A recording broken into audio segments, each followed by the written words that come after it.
It's 12 noon at the time of recording on Saturday, September the 7th, 2024. I'm Joey Only, your Caribbean weather dude, and I got some news for you. Of course, like I always do. Okay, so we got some thunderstorm problems coming on Sunday for southern British Columbia. Gonna be some thunderstorms for sure. We got some fires waking up and doing some real burning. I'll tell you exactly where and when, and we got a little bit of a pattern change ahead still, but we got warm weather still through into the weekend, so we're enjoying the heat. Unseasonably warm, unseasonably warm. Okay, this is bad news. There it is. This is bad news. My God. Falling out right now. Anything could happen. Get on! Wow. I'll watch the video later.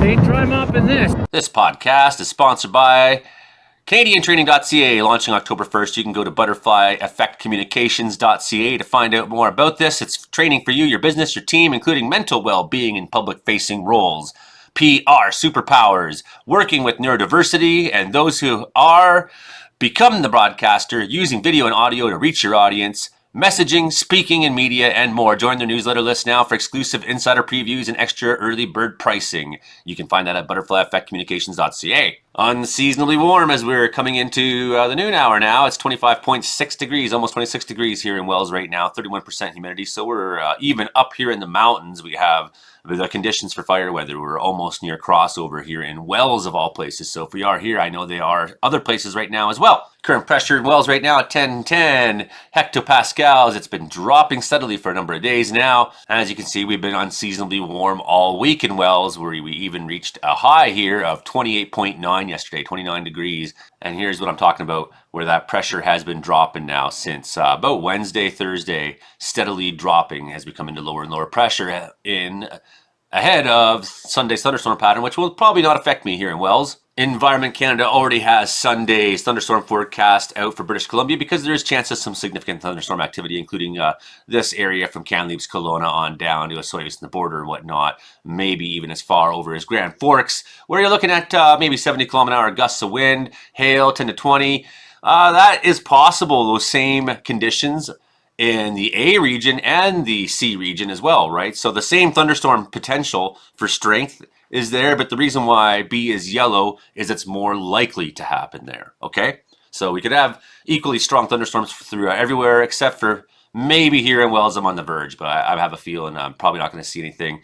Afternoon western areas, evening overnight in the eastern areas. It is Recovery Day in British Columbia. It's Recovery Month across the world, I guess. International Recovery Month, I do believe. And, this is coming up on 50 sober months for me. A little bit of increased fire activity across the province of British Columbia, including one that I saw myself. If you're watching my video there out by the Caribou River this week, I was climbing around out here checking out some approaches to Ishpa Mountain. I came by, seen a little bit of smoke, did report it in, let them know that that fire is being active right now again.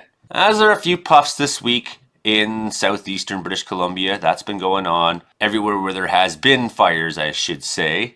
A little bit of activity as well over at our big bad boys over in the southwest. Not so much though at 7910, our guy that's north of Lytton along Highway 1. The story's been these guys out here, and that's probably mostly Northwest Fire Center, but some of this is in Prince George Zone as well, and some of this is over in Quesnel Zone, some of this activity I do believe, although that may still be in Prince George Zone over in Cluscoil Lake there, but lots of fire activity.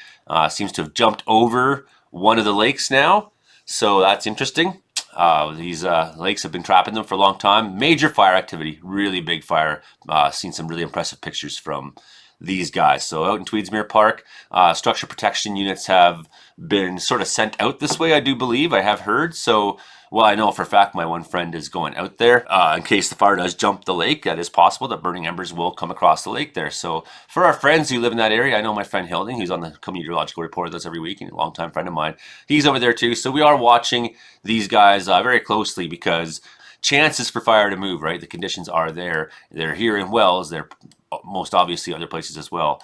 Current activity in northeastern British Columbia, not like we've seen it much in the past, but there are still places waking up and trying to find areas to go. And in Northwest Territories, a little bit of activity there. Saskatchewan showing activity, not as much as has been though in the past. And up by Great Slave Lake, some of those fires there are still moving. We sort of look at our overall fire danger in Canada right now. I mean, it's all Western Canada really where the fire danger is. I mean, there's a little bit of a possibility there in the Maritimes and in Quebec and whatnot up into Newfoundland, but no, not significant. Southern Alberta, you could see that risk for grass fires and whatnot there in the heat and the wind, and same with Southern Saskatchewan.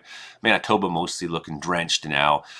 Still pretty high fire potential in Northwest Territories. It's late in the season, and that's high potential, so extreme potential. Northeastern BC a little bit, northwestern Alberta a little bit, and that area where we're seeing our fire picking up, which is at Utsa Lake there, Tweedsmuir Park. Obviously, we're seeing that extreme fire potential there, and very high as well in that area.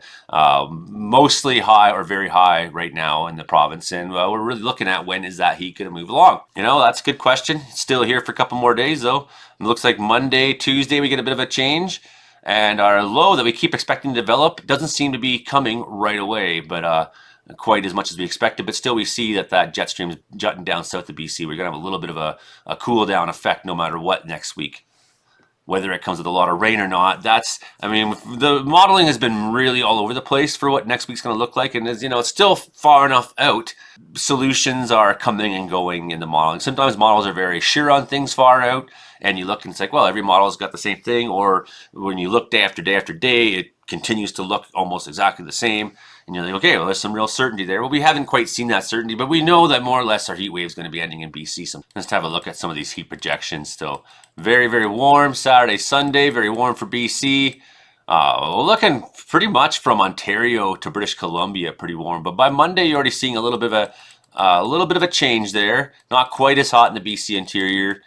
Still warm though, still warm Thursday. It looks like we got some pretty warm days still ahead this week. So 43 down there in Blythe Airport. Oh my God, that's hot. 36 up there in Beale Air Force Base. And this is still only noon, so we got hours of heat to go, but it's only noon here when I'm doing this. So of course that's not noon in Saskatchewan. We're a couple time zones over, but 32's there, so that's giving us a hint of what to Regina's sitting at 31, so very hot. Go up into the far north. Not the far north, but in the Northwest Territories, that's the far north for most people. Hay River sitting there at 25 Celsius already at this time of day. And there's not that many. They're losing sunlight now. They're fast, but nonetheless, it continues to be very warm, even though we're coming into what would be clearly the fall season for the generally these areas in the far north. It certainly is already in the Yukon. And it looks like so far today, the highest is at Kelowna 27, but we've been seeing a bunch of records break and things like that. In fact, let's have a look. We'll start by looking over at Alberta, but bunch of records set there. Barhead at 30. Brooks sitting at 32.7, just beats their old. So Brandon just beats his old record there. I'm sure he's happy. 32.7. So these are just eclipsing old records. These aren't massive jumps. I wouldn't call them significant jumps, but they are jumps. They are a little bit of a little tick up than what you would expect. A little bit above seasonal, a little bit above what would be considered normal most of the time, right? So, and inching its way forward. Sometimes we slam through these records, and Rainwright beat theirs by almost 4 degrees. So that's almost significant. And then you go look at British Columbia again. Some of these are just eclipsing as well. Agassiz just eclipsing, Blue River just eclipsing by 0.2, right? So Cache Creek just eclipsing at 34.3 though, very warm. Esquimalt just eclipsing. So not giant breaks. So September's, what we're seeing is that warm Septembers and dry starts of September aren't unusual. That this is sort of what happens sometimes, some seasons, some years. Warfield a whole degree warmer, so that's almost significant. A degree in Tofino.